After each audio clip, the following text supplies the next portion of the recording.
Pagdating sa mga scooter, kilalang kilala dito sa Pilipinas ang Yamaha Inmax, Honda PCX, Yamaha Aerox, at ang Honda IDV. Sa madaling salita, Yamaha at Honda lang ang nangungunang brand dito sa Pilipinas pagdating sa mga scooter. Kaya naman sa video na ito ibabahagi natin ang 5 sa 10 150cc na scooter o automatic na motorsiklong galing sa ibang brand na di hamak na mas mura ang presyo, maganda ang forma, at kayang-kaya na sumabay sa mga kilalang brand.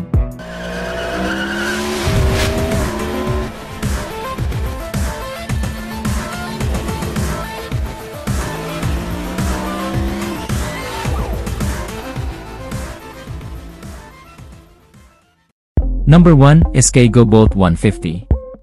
Sa unang tingin akalain mong isa itong maxi scooter na 400cc, dahil kuhang-kuha nito ang porma ng Yamaha X-Max. Napakamoderno at elegante ang porma nitong scooter na ito, mayroon itong mataas na windshield. Naka-LED lahat ng kanyang mga ilaw, at siguradong mapapalingon ang kahit na sino dahil napakaganda ng kanyang porma.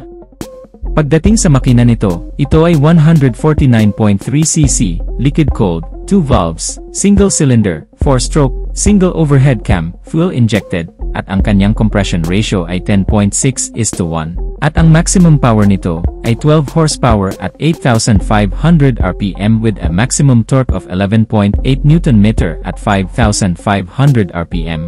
At ang maganda sa motorsiklong ito ay malaki ang kanyang fuel capacity. Pang maxi scooter din talaga dahil 13 liters. Matipid din ito sa gasolina dahil ito ay fuel injected at naka 2 valves lang naman at mababa lang ang kanyang displacement.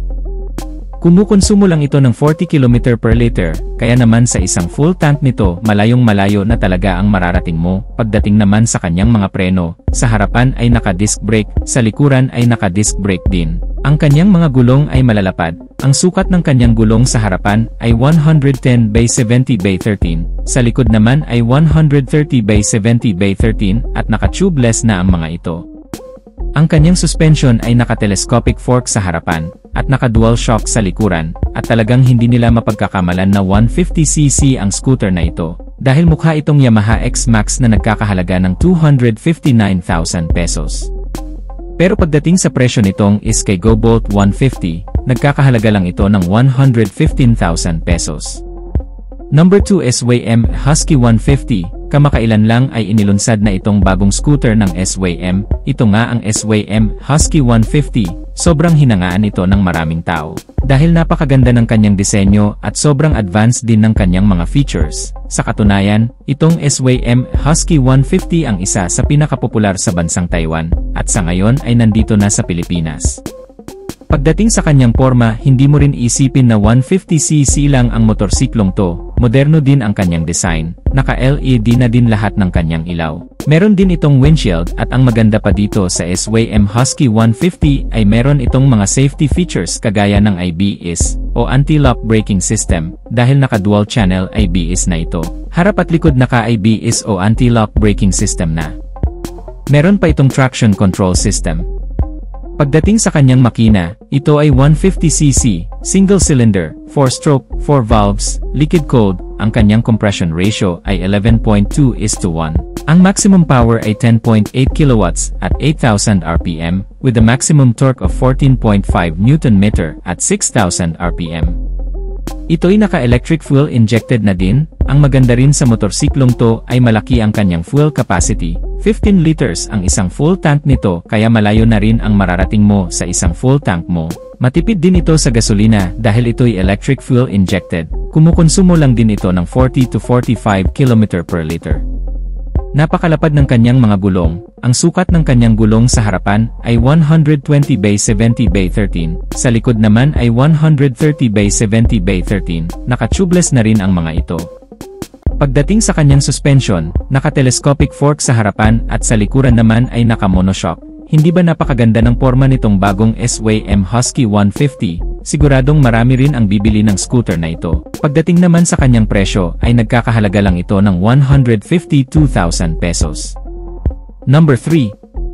IFKM Slick 150. Napakaganda din ng forma nitong Slick 150, naka-LED na rin lahat ng kanyang mga ilaw. Meron din itong windshield dito sa harapan at ang maganda sa kanya ay naka-flat footboard na ito, kaya meron kang paglalagyan ng mga gamit mo dito sa harapan. At pagdating naman sa makina nito, ito ay 150cc, 4-stroke, 4 valves, liquid-cooled, single cylinder, single overhead cam.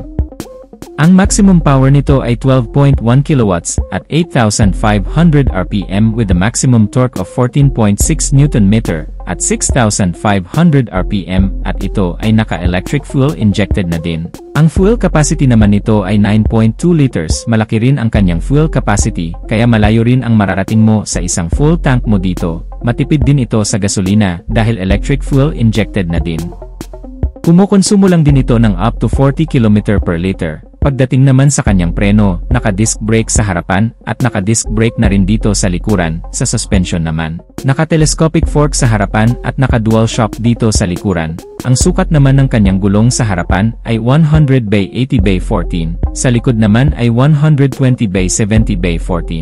Napakaganda rin ang forma nitong FKM Slick 150 na ito. Pagdating naman sa kanyang presyo, nagkakahalaga lang ito ng 123,000 pesos. Number 4, Euromotor Model T150 version 2. Ito namang scooter na ito ay medyo nahahawig sa Honda Click 160. Napakaganda rin ang kanyang forma, naka-LED na rin lahat ng kanyang mga ilaw. Sobrang advanced din ng kanyang features dahil naka-keyless na rin ito with answer back system and anti-theft alarm at pagdating naman sa makina nito, ito ay 150cc, 4-stroke, 2 valves, single cylinder, single overhead cam. Ang compression ratio ay 9.5:1 at ito ay naka-electric fuel injected na din. Ang maximum power ay 8.6 kilowatts at 8,000 RPM with a maximum torque of 11.5 Nm at 6,500 RPM. Ang fuel capacity naman nito ay 6.5 liters at dahil ito ay electric fuel injected ay kumukonsumo lang din ito ng up to 40 km per liter. Pagdating naman sa kanyang preno, sa harapan ay naka-disc brake, sa likuran naman ay naka-drum brake, at ang sukat ng kanyang gulong dito sa harapan ay 90 by 80 by 14. Sa likod naman ay 100 by 80 by 14 at naka-tubeless na ang mga ito. Sa suspension naman ay naka-telescopic fork sa harapan, sa likuran naman ay naka-single shock, at napakaganda ng forma nitong Euromotor Model T150 na version 2. Pagdating naman sa kanyang presyo, sobrang affordable lang nito dahil 77,900 pesos lang. Number 5, Russi Pulse 150 Fi. Maganda rin ang disenyo nitong scooter na ito, kaya ring sumabay sa mga mamahaling scooter, at ang maganda sa kanya ay naka-flat footboard din ito, kaya meron kang paglalagyan dito sa harapan. Perfect na perfect ito pang hanap buhay at pamalengke. Pagdating naman sa makina nito, ito ay 148.9cc, air-cooled, 4-stroke, single overhead cam, single cylinder, fuel injected. Ang compression ratio nito ay 9.2:1. Maximum power ay 8 kilowatts at 7,500 RPM with a maximum torque of 11.8 Nm at 6,000 RPM. Pagdating sa kanyang fuel capacity, meron itong 5 liters at ang average fuel consumption naman nito ay 30 to 40 km per liter depende sa riding habit mo. Pagdating sa kanyang preno, naka-disc brake sa harapan, naka-drum brake sa likuran at malalapad din ang kanyang mga gulong. Ang sukat ng kanyang gulong dito sa harapan ay 110 by 70 by 12.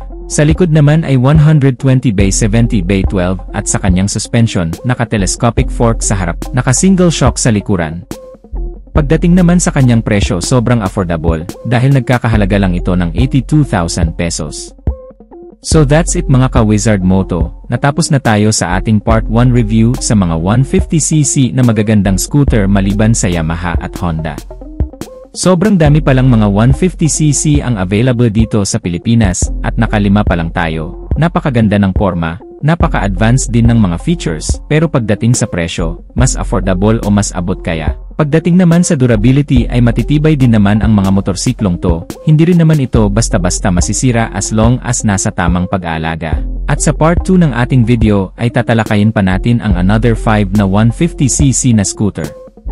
Kung ikaw ang tatanungin, ano ang pinaka nagustuhan mo sa 5 motorsiklo na napag-usapan natin sa video na ito, paki-comment mo na lang sa baba, at kung nagustuhan mo naman ang videong to, just hit like. At kung bago ka pa lang sa aking YouTube channel ay huwag kalimutang mag-subscribe.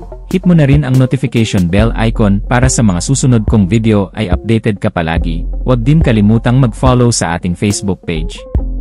So hanggang dito na lang muna tayo mga ka-Wizard Moto. Maraming salamat sa walang sawang pagsuporta. Ride safe as always and God bless.